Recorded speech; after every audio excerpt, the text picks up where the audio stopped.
Hola, ¿cómo les va? Muy buenas noches a todos ustedes. Sean bienvenidos al simposium de vitamina D. El día de hoy vamos a hablar de un tema interesante que es vitamina D. El tema específicamente se llama lo bueno, lo malo y lo feo en cuanto a dosis de vitamina D que dice la evidencia científica.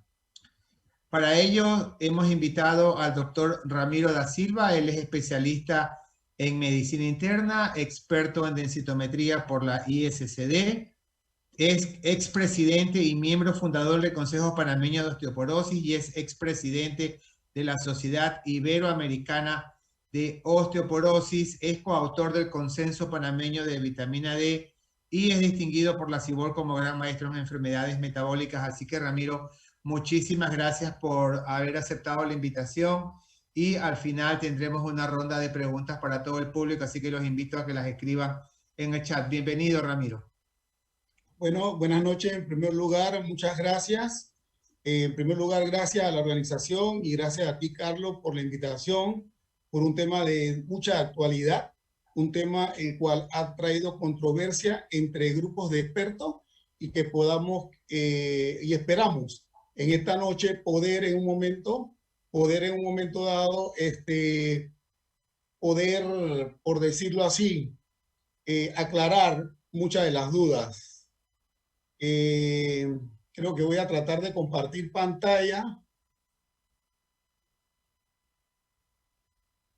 Voy a tratar de compartir pantalla con ustedes.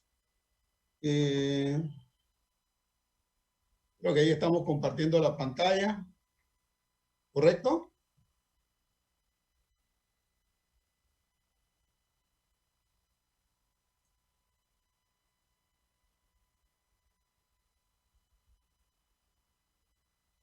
Ok, en primer lugar, mi conflicto de intereses, pues en los últimos 5 años he sido expositor de varias compañías farmacéuticas, siempre en una asesoría científica y de mercadeo con varias empresas, pero siempre basado en evidencia médica y ética. Este es el Consejo Panameño de Osteoporosis y queríamos empezar inicialmente con algunos puntos que no tienen discusión. Por ejemplo, la vitamina D es una hormona por definición. Segundo, en los últimos 20 años se han escrito más de 75.000 artículos indexados de vitamina D en diferentes especialidades. Tenemos consenso de diferentes grupos y regiones en los últimos 15 años y podemos decir que inclusive hay un consenso reciente del año pasado de controversias europeas en el 2020. Un punto en que se ha discutido mucho en los últimos 10 años y que actualmente debe ser tema del debate de hoy es la dosis ideal. Y esto ha traído conflictos entre expertos. El uso de vitamina D se ha triplicado en los últimos 3 años y con la pandemia de COVID se ha quintuplicado.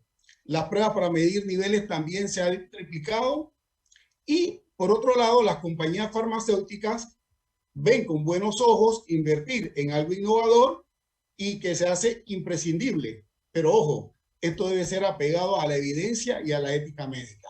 Yo creo que estos puntos que hemos presentado inicialmente son indiscutibles y no tienen discusión. ¿Por qué se hace necesario suplementar con vitamina D? Bueno, ustedes saben que el 90% de la vitamina D se deriva de la fotosíntesis, que hoy en día la falta de capa de ozono hace que una persona tomando sol más fácil contraiga un cáncer vasocelular que subir los niveles de vitamina D. Por otra parte, la vitamina D no se encuentra en cantidades suficientes en la dieta y el mecanismo cutáneo y la absorción intestinal disminuyen con la edad. Por otra parte, es un hecho que el 80-90% de la población mayor de 65 años y un 60% de los mayores de los 45 que no usan suplemento están en insuficiencia o déficit de vitamina D. Y esto ha sido comprobado en múltiples ciudades. Nosotros tenemos pendiente en Panamá un estudio que iba a iniciar antes de la pandemia, pero por el uso masivo de vitamina D con el COVID, lo hemos detenido y vamos a empezarlo en el primer semestre del 2022, debido a que el uso de vitamina D era uno de los factores que excluía a los pacientes para ver cómo estaban sus niveles. Queríamos pacientes vírgenes. Algunas generalidades, como ustedes saben, es un compuesto orgánico soluble o liposoluble, actúa como una hormona esteroidea, regula aproximadamente el 3% del genoma, se sintetiza en la piel y solo el 10% proviene de la dieta. Participa en la homeostasis del calcio. Y esta es una imagen que muchos de ustedes conocen, cómo se degrada, cómo se absorbe, cómo se degrada y cómo actúan los diferentes receptores, que esto no lo vamos a tocar hoy porque esto ustedes lo conocen perfectamente bien. En cuanto a los efectos pleotróficos de la vitamina D, podemos decir que se ha hablado mucho en estos 75.000 artículos que les mencioné. Se ha hablado de efectos antiinflamatorios, está relacionado a una antiapoptosis y antifibrosis. Se ha relacionado a menos enfermedad cardiovascular, a menos enfermedad renal, a mejor control de la diabetes mellitus, a sistema inmunitario, a menos incidencia de cáncer. Lo cierto es que la vitamina D no cura nada. La vitamina D no ha demostrado curar nada, pero sus niveles bajos están relacionados directamente con algunas patologías y algunos cánceres. Y esto sí es un hecho indiscutible. Por otra parte, el aumento de la fragilidad y el riesgo de fractura, así como el costo de estas fracturas en Europa, en Canadá, en Estados Unidos y en América Latina, han hecho que los clínicos nos preocupemos por ver los niveles de vitamina D. Y por otra parte, nosotros podemos decir que los clínicos podemos tener algunos indicios de bajos niveles de vitamina D. Por ejemplo, pacientes con cansancio fácil, con insomnio o debilidad muscular, podemos pensar en que estos pacientes tienen bajos niveles de vitamina D. Y por otra parte, algunas situaciones clínicas para nosotros, los internistas, ustedes, los reumatólogos, pacientes con caída frecuente, infecciones respiratorias frecuentes en pacientes que sufren enfermedad pulmonar obstructiva crónica o asmático, o una diabetes mellitus de difícil control. Son situaciones que nos pueden hacer pensar en bajos niveles de vitamina D.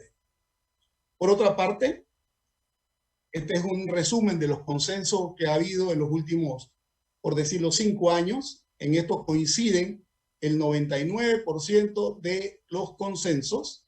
Recordemos que los consensos y los metaanálisis liderizan la evidencia y nos dicen que cuando hablamos de deficiencia, cuando tenemos menos de 20 nanogramos por ml, insuficiencia entre 21 y 29 nanogramos por ml, recomendable, ojo, recomendable entre 30 y 100, vamos a ver que recomendable no es lo mismo que adecuado ni normal, precaución 101 a 149 y se habla de un nivel tóxico cuando es más de 150 a 200 y estos son niveles a los que casi nunca se llega.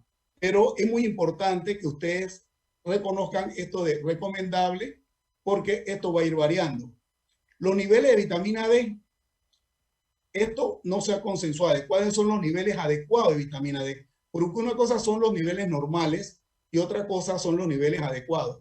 Y se cree, y esto está para los próximos consensos, cuando venzan estos que tienen fecha de cumpleaños, se cree que el nivel adecuado de vitamina D va a estar entre 30 y 60 nanogramos por ml. Y le voy a explicar por qué. Hay estudios que han demostrado que la mortalidad aumenta cuando el paciente tiene menos de 30 nanogramos por mililitro o por más de 60. Cuando vemos la relación de una J invertida en un estudio que se llevó a más de 10 años, con casi 250.000, un cuarto de millón de personas, se vio que por abajo de 30 nanogramos por ml o por arriba de 60 era cuando la curva J se invertía y se cree que entre 30 y 60 son los niveles adecuados. Y este es uno de los estudios más representativos de la literatura y fue publicado en el 2012. Dimensiones que nosotros vamos a considerar en esta conferencia. Nosotros vamos a hablar de concentraciones, vamos a hablar de frecuencia, vamos a hablar de duración, de vía de administración. Como farmacólogo clínico tengo la obligación de mencionar estos conceptos, la vía oral, la vía intramuscular y la vía intravenosa. Y vamos a ver que la vía oral es la más recomendable y vamos a explicar por qué. Así como vamos a explicar lo de las concentraciones, la frecuencia y la duración. En cuanto a las definiciones farmacológicas, nosotros tenemos que recordar algo, porque en esto ha habido mucha, por decirlo así, discordia científica. Recordemos estos términos. Dosis, la cantidad de droga que puede suministrarse para producir un efecto determinado. La dosis terapéutica es la dosis capaz de producir un efecto terapéutico deseado. La dosis máxima es la mayor cantidad de un medicamento que puede ser tolerada en un individuo sin que experimente efectos secundarios indeseables. Y ojo, megadosis son dosis suprafisiológicas de vitaminas o minerales que exceden la reacción dietética reglamentada de 10 o más.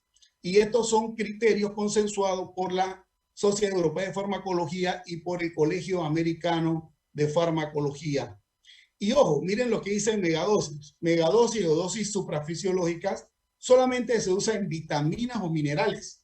Ustedes como clínicos saben que ninguno de sus medicamentos pueden usarse en dosis suprafisiológica o en dosis que sean superiores a la dosis máxima. Solamente en vitaminas y minerales. Y nosotros, una de nuestras primeras premisas es que la vitamina llamada mal vitamina D no es una vitamina, es una hormona. Entonces, si es una hormona, farmacológicamente, nosotros estaríamos en entredicho en usar dosis suprafisiológicas. Y vamos a demostrarlo posteriormente. En cuanto a la farmacocinética de la vitamina D, sabemos que la que tiene mayor accesibilidad celular es la 25-hidroxi-D, por eso es la que medimos. Ella tiene una vida media muy corta, de 12 a 24 horas, y que se ha demostrado que los bolos de 50 y 100.000 unidades son despejados en la circulación en una semana, y eso lo vamos a ver. La vitamina D es básicamente indetectable. La única forma de mantener concentraciones estables, como vamos a ver en el tiempo, es a través de una suplementación oral. Cuando nosotros damos dosis, ya sea intramusculares o en cualquier forma parenteral, nosotros vamos a ver que tenemos dosis muy elevadas o concentraciones adecuadas al principio, pero a lo largo del tiempo, a lo largo de 15, 30 días, estos niveles caen y esto tiene su explicación. Y es como vamos a explicar, porque se saturan los receptores y se inactiva. La forma que no se unan los receptores se desactiva de una manera mucho más fácil. La dosis y la frecuencia la veremos más adelante. Este es un estudio en el cual se evaluó, por ejemplo, la dosis de 150.000 unidades mensuales contra 5.000 unidades diarias. Y vemos en este estudio que se quería evaluar el catabolismo de la vitamina D, lo que yo les mencionaba. Se dieron dos tipos de dosis y se midieron los metabolitos séricos basales, el primero, el 3, el 7, el 14 y el 28º día. Las dosis diarias demostraron, como ustedes ven en las gráficas, que se mantenían los niveles de vitamina D, mientras que cuando se daban bolos, estos caían y los niveles de 24-25 hidroxide, que son inactivos, se aumentaban en el tiempo. Ustedes saben que, por ejemplo, cuando la vitamina D se llega a vitamina D3, o sea, 25 hidroxide y la 1,25 hidroxide 3, que son las activas, si ella no se une al receptor y no va a la célula, ella se degrada. Entonces, si nosotros damos bolos, y es la teoría del resultado de este estudio, si nosotros damos bolos o dosis muy suprafisiológicas, por decirlo así, entonces tenemos que hay una sobresaturación de receptores y la que va a quedar libre es la que se va a inactivar.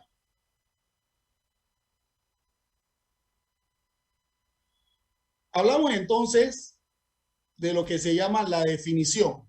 Y nosotros vemos que la definición de vitamina D, en la mayoría de los consensos, se habla de dosis convencionales, que hay un acuerdo más o menos entre 400 y 2.000 unidades diarias, como vamos a ver. Altas dosis, que es lo consensuado, son 6.000 unidades diarias contra 50.000 semanales. Y las megadosis, como vamos a ver en todos estos consensos, no hay un consenso de la definición. Múltiples estudios utilizan un término para dosis mayor de 100.000 unidades y otros ni siquiera se van a 200 o a 300.000 unidades. Pero veamos los consensos, veamos la evidencia. Veamos el primer consenso de la Sociedad Endocrinológica el 2011 y vemos que la dosis convencional que ellos usaban era de 600 a 2.000 unidades. Y la dosis alta era de 50.000 semanales, como les mencioné, a 6.000 diarias. Si ustedes ven todos los consensos, el de la NOF, el de Europa Central, el de España, el consenso colombiano, el consenso panameño, el consenso de la guía mexicana, el CIBON, todas están más o menos en el mismo rango. Igual, las dosis altas eran un promedio entre 2.000 y 6.000, más o menos 7.000 unidades a la semana.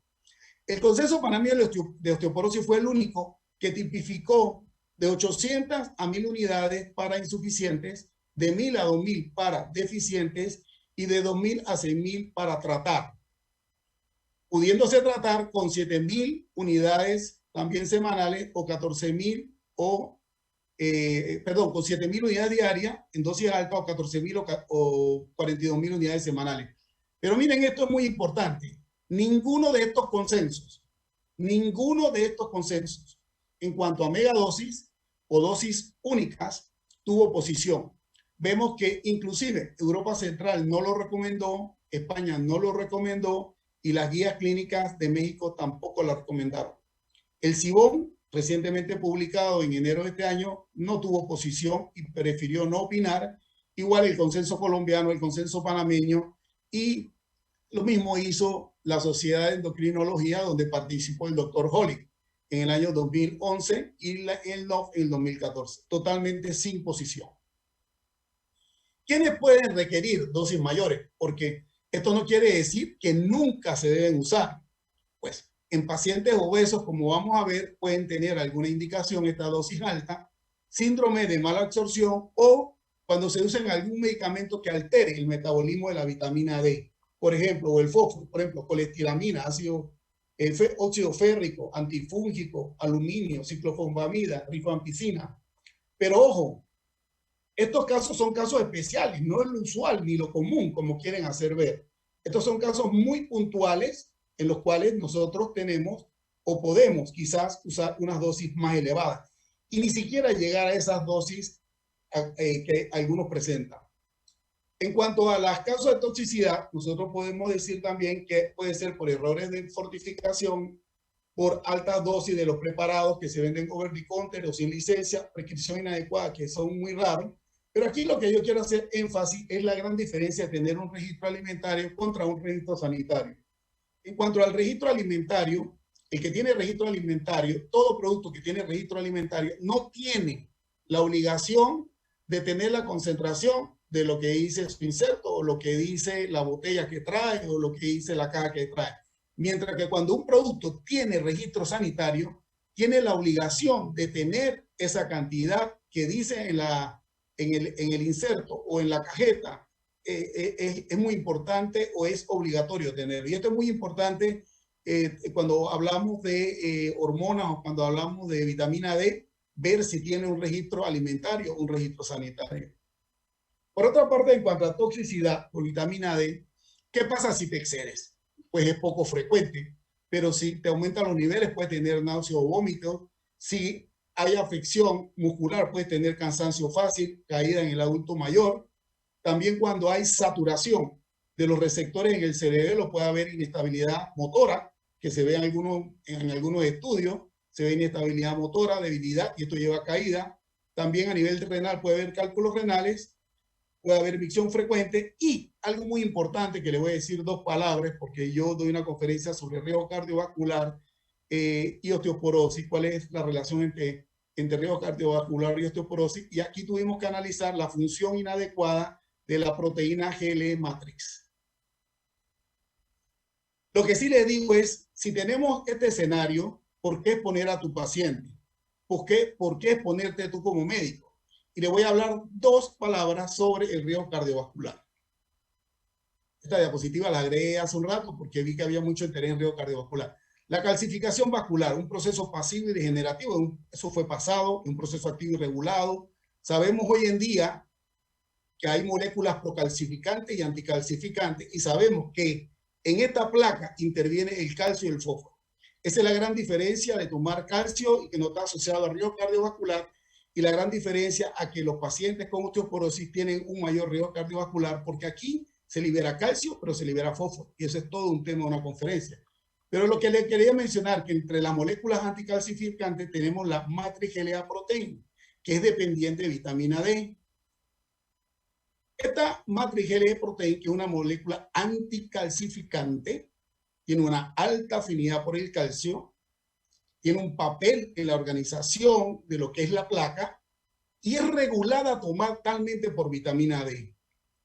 Esta molécula esta molécula regulada por vitamina D, Matrix L-protein, que como le dije es una molécula anticalcificante, en pacientes con calcificaciones vasculares, esta molécula está disminuida y se ha visto que los niveles disminuidos de vitamina D, como los niveles muy, por decirlo así, que sobrepasan los 60 nanogramos por ml, pueden hacer que ella funcione inadecuadamente, produciendo un efecto entonces procalcificante.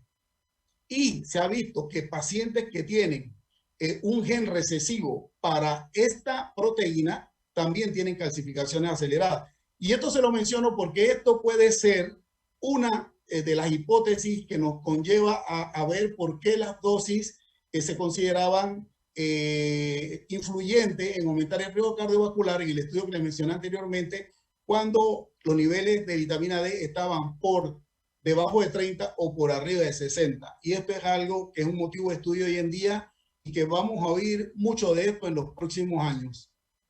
Como farmacólogo clínico internista tengo que hablarles entre la diferencia de toxicidad e intoxicación, porque los que promueven dosis altas dicen, ah, no, pero es que no se produce intoxicación, pero sí se produce toxicidad. La toxicidad medicamentosa es el hecho de que un fármaco perjudique más que beneficie a un paciente y depende de muchos factores, mientras que la intoxicación medicamentosa es la ingesta de un fármaco en dosis suficiente para provocar un daño reversible o irreversible. O sea, que la inestabilidad y la falta de fuerza o las caídas son fenómenos de toxicidad.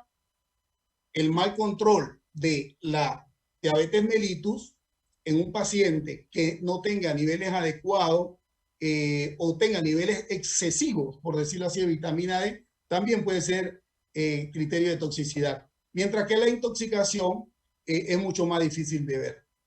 Veamos ahora algunos estudios sobre dosis diarias, dosis semanales y dosis mensuales, 100.000 dosis diarias, 50.000 dosis, unidades de dosis semanales y 200.000 en dosis mensuales.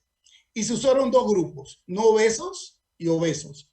Y vemos lo que yo les decía inicialmente, que las dosis diarias mantenían sus niveles en el tiempo. Y en los pacientes obesos, las dosis que se daban semanales, por eso que las dosis diarias y las dosis semanales son las adecuadas, mantenían sus niveles bastante aceptables. Mientras que las dosis altas, como yo les mencioné, ellas saturan receptores y se desactivan fácilmente a 24-25 hidroxivitamina D, y es por eso que ocurre este fenómeno tanto en pacientes obesos como no obesos. Esta es la conclusión del estudio. Definitivamente que las dosis orales fueron superiores y podemos decir que las dosis orales mantienen en el tiempo mejor los niveles. Y esto es algo que está totalmente comprobado. Por otra parte, efectos sobre la función o sobre caídas. Estos son estudios que se han realizado y que se publicó en JAMA Internal Medicine en 2016. Y en este estudio lo que se demostró es que, si bien es cierto, dosis mayores mensuales de vitamina D probaban ser efectivas en llegar rápidamente a 30 nanogramos por ml, nunca probaron ser beneficiosas en cuanto a la función de la fuerza o al incremento o al no incremento, por decirlo así, de caídas.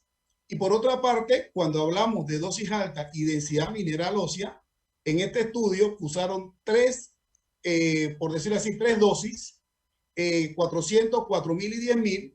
Aquí el tratamiento con vitamina D por 3 años a dosis de 4.000 por día o 10.000 por día, comparado con 400 unidades diarias, no hubo significancia, ni hubo tampoco una variación significativa en cuanto a la fuerza del hueso, ni de la tibia ni del radio. Y estos hallazgos no respaldan beneficio o suplemento de dosis alta. Y esto fue demostrado ampliamente en este estudio que demoró casi 4 años.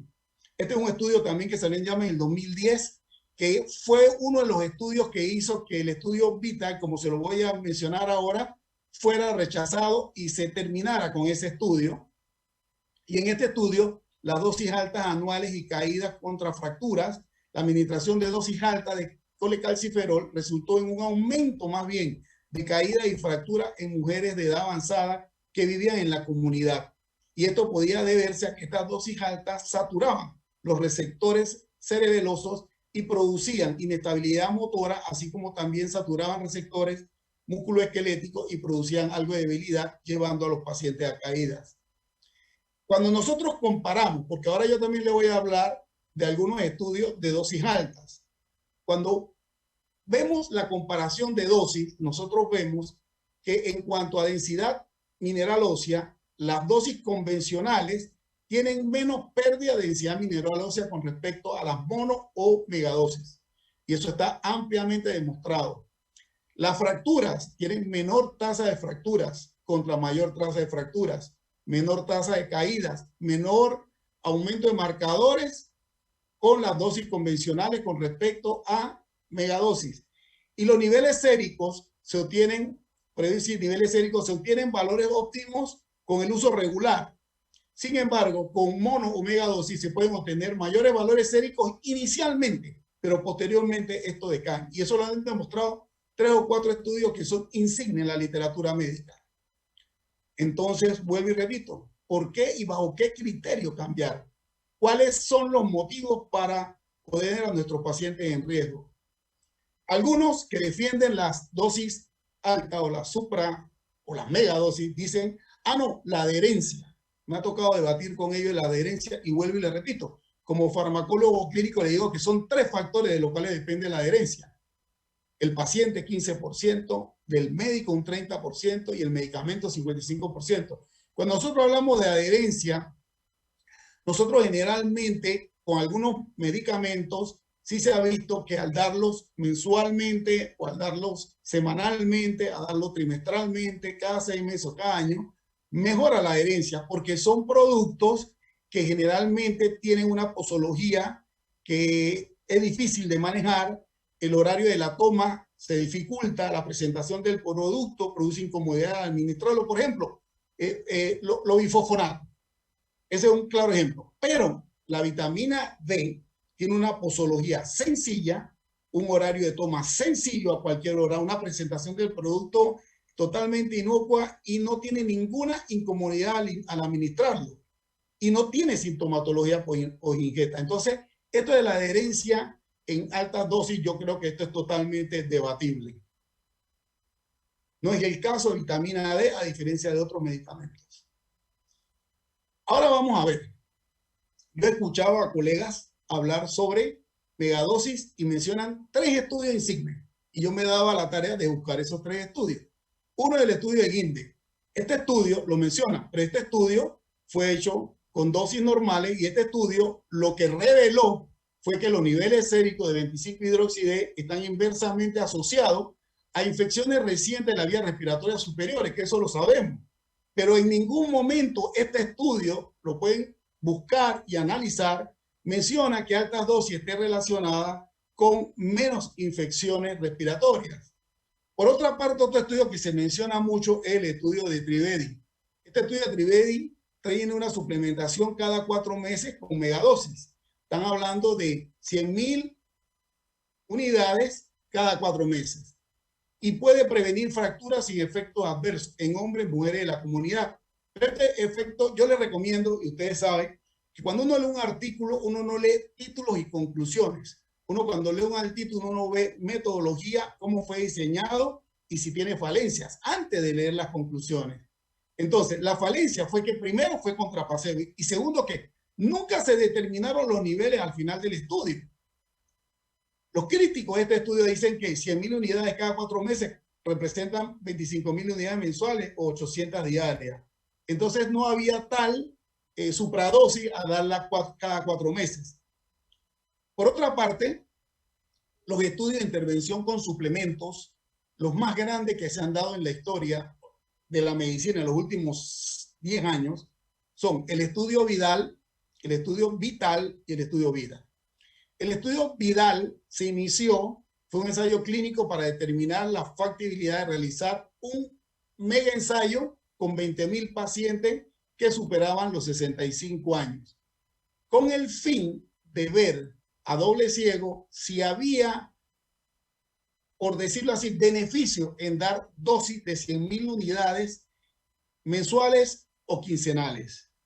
Pues señores, yo le digo que este estudio fue suspendido debido a que empezaron a aparecer tantos estudios de factibilidad y bien diseñados en contra o en favor de dosis diaria que los representantes del estudio a los 2 años dijeron suspendámoslo, porque la verdad la evidencia era de 40 artículos contra 1.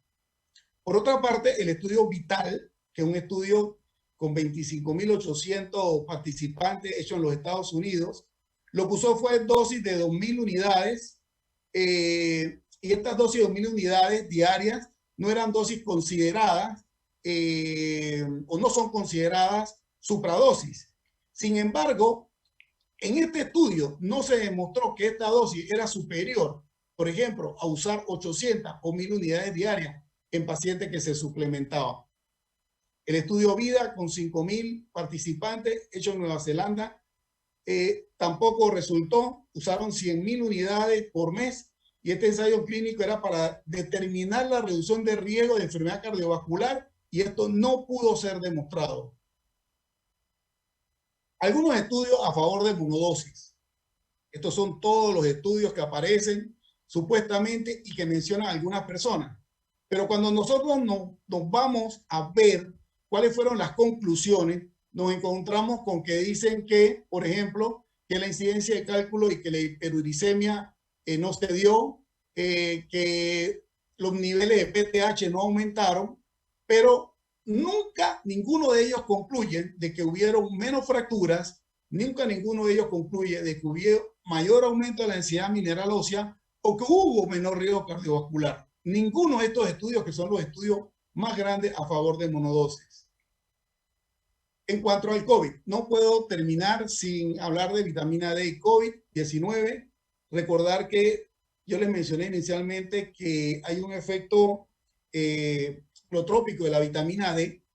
Niveles adecuados de vitamina D se han asociado con una disminución de la incidencia de virus respiratorios. Eso es un hecho. Se ha demostrado que su deficiencia es un factor asociado a forma independiente de una infección de vía respiratoria y estudios observacionales y epidemiológicos han reportado mayor incidencia de COVID en pacientes con deficiencia de vitamina D.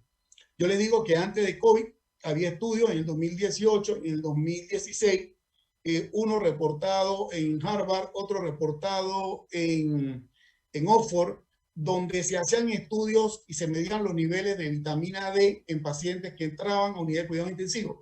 Se veían que los pacientes que tenían, antes de COVID, los pacientes que tenían niveles bajos de vitamina D se asociaban a una peor evolución, no a causalidad de muerte, pero sí a una peor evolución. Igual en los pacientes que entraban con sepsis a salas de medicina interna en diferentes hospitales. Un estudio multicéntrico que se hizo prácticamente con 30.000 pacientes, todos los que entraron, el 80% de pacientes que entraron a hospitales con sepsis severa, estos pacientes, la evolución fue mucho peor que los pacientes que cuando ingresaban tenían niveles de vitamina D dentro de límites adecuados. Por otra parte, hay estudios sobre vitamina D y COVID, hay varios. Aquí tenemos un estudio de Manuel Díaz Curiel, compañero de nosotros de Sibón.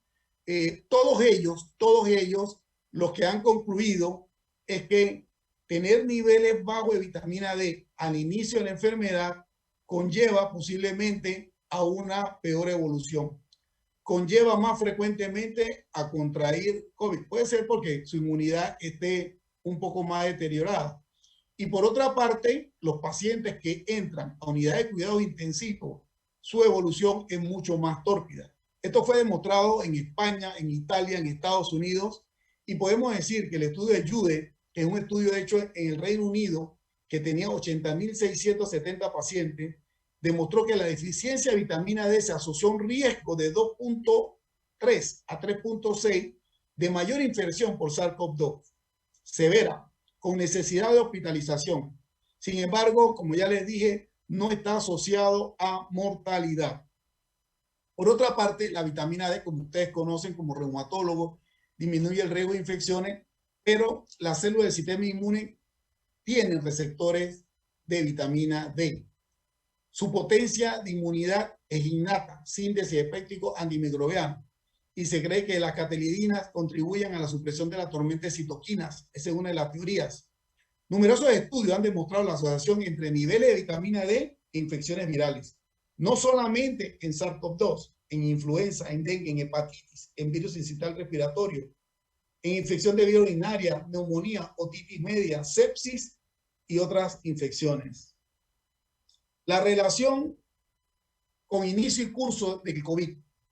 La deficiencia de vitamina D en pacientes con COVID se correlaciona con un aumento en las admisiones hospitalarias y necesidad de cuidados críticos.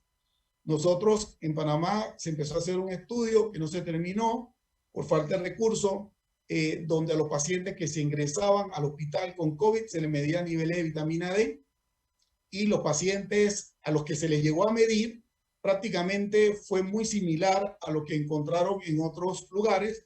Prácticamente un 70-75% de la evolución era mucho más tórpida cuando tenían niveles de vitamina D bajos. No se ha demostrado que influye sobre la tasa de mortalidad, o sea que no hay una asociación de causalidad. Y en cuanto a la suplementación con vitamina D en pandemia, todas las asociaciones, la Asociación Americana de Metabolismo Mineral, la Asociación de Endocrinología, la Asociación Española de Endocrinología, la IOF y otras, sugieren que si bien es cierto hay una asociación, no implica causalidad. Y este factor a veces crea un poco de confusión. Se reconoce que podría tener un rol en mejor respuesta por su mejor respuesta inmune. Y podemos decir que la utilidad como coadyuvante y o prevención es muy importante. Y se cree, nuevamente, estas asociaciones piensan que los niveles óptimos cercanos a 40 nanogramos por ml es aceptable. Y vamos al punto inicial.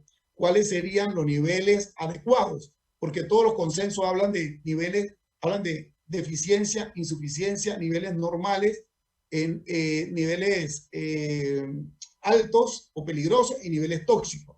Pero todavía no se ha consensuado, y yo que he participado entre consensos, no se ha consensuado sobre cuál es el nivel adecuado.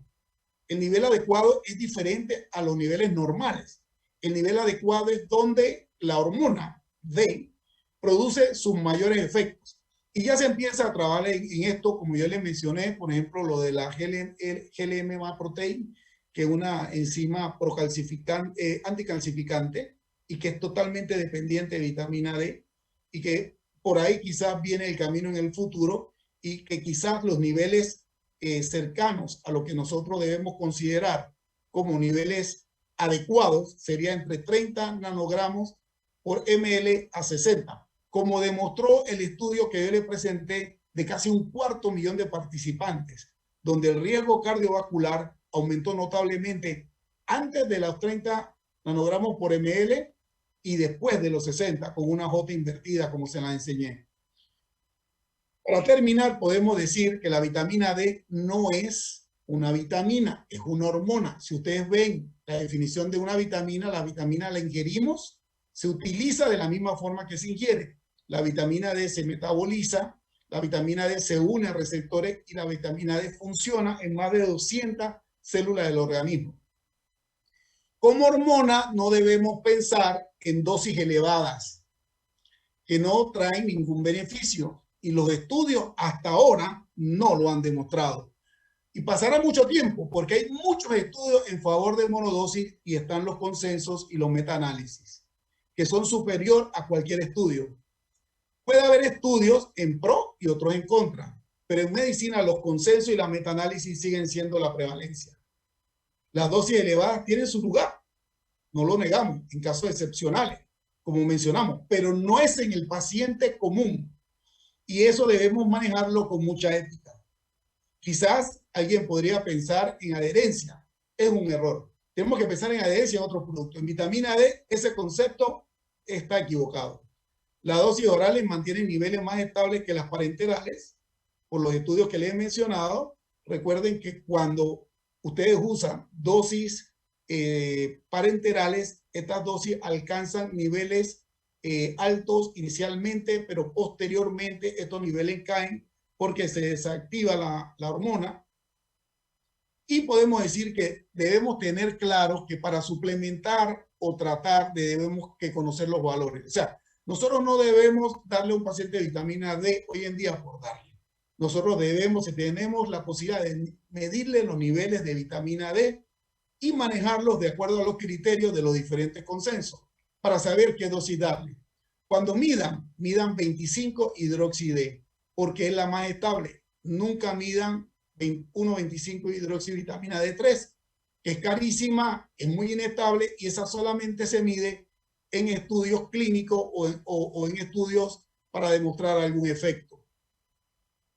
Que se suplementa y se trata con vitamina D3, que se mide cada 3 a 6 meses. Esto es importante. Diferentes estudios han demostrado que la vitamina D, a diferencia de medir una glicemia o un perfil lipídico cada mes o cada 45 días, los niveles de vitamina D hay que medirlo cada 3 o cada 6 meses. Y ojo, cuando la midan, mídala y asegúrense que el laboratorio que la está midiendo lo está midiendo por cromatografía líquida o en su defecto por inmunofluorescencia. Ocurre lo mismo con la hemoglobina glicosilada. La hemoglobina glicosilada cuando inició era predicción. Posteriormente, a partir del 2010, la hemoglobina glicosilada sirve para diagnóstico de diabetes, pero tiene que ser hecha por cromatografía líquida porque así fue que fue consensuada y se hicieron los estudios para hacer diagnóstico. Lo mismo ocurre con la vitamina D3, o perdón, con la 25 hidroxi D, perdón. Hay que medirlo con cromatografía líquida o en su defecto con inmunofluorescencia y eso es muy importante. Las intoxicaciones son poco frecuentes, pero las caídas en los estudios con dosis elevadas pueden ser consideradas como manifestaciones de toxicidad, al igual que la inestabilidad motora. Y podemos decir que es importante conocer la diferencia entre un registro sanitario y un registro alimentario. Recordar que la hormona D no cura nada. La hormona D no cura nada, señores, pero niveles inadecuados se asocian a cánceres, a mayor riesgo cardiovascular, a problemas en embarazadas, a mayor mortalidad en los ingresos a hospitales, a UCI y mal control metabólico de la diabetes. Recordar que hablar de niveles adecuados más que de niveles normales es un concepto que viene nuevo y al final del camino lo que tenemos son que las dosis orales son las recomendadas, que la duración dependerá de los niveles del paciente. O sea, yo les dije, voy a hablarle de cuál es la frecuencia, cuál es la duración, cuándo se mide y cuál debe ser la dosis y cómo debe ser la dosis. En cuanto a duración, eso va a depender de los niveles del paciente. Hay pacientes que uno lo puede tratar por varios meses porque tengan dificultad en subir los niveles. Ahí hay que estudiar otras patologías. Sin embargo, suplementar ya es otra cosa. Suplementar, lo recomendable es suplementar casi siempre. Porque como yo les mencioné, generalmente nosotros no vamos, yo juego golf y yo cuando me hice mi nivel de vitamina D, yo más sol no podía tomar y yo vivo en Panamá y cuando yo me hice mi nivel de vitamina D hace unos 10 o 12 años atrás, mi nivel de vitamina D estaba en 16 nanogramos por mililitro. Y esto se debe a que la capa de ozono pues, no funciona y más fácil nos da un cáncer vasocelular, como les menciono, que aumentar los niveles tomando sol. Las dosis diarias y semanales superan las otras. Eso no lo duden. Dosis diarias y semanales superan a todas las otras. Y eso lo dice la evidencia. La concentración dependerá de si se suplementa o tratamos. Y por fin podemos decir que suplementar o tratar a nuestro paciente es imperativo por la evidencia sólida de asociación con patologías. Gracias y pues espero haber llenado sus expectativas y estamos dispuestos a contestar algunas de las preguntas interesantes que tenga el grupo. Gracias nuevamente por la invitación y por permitirme compartir.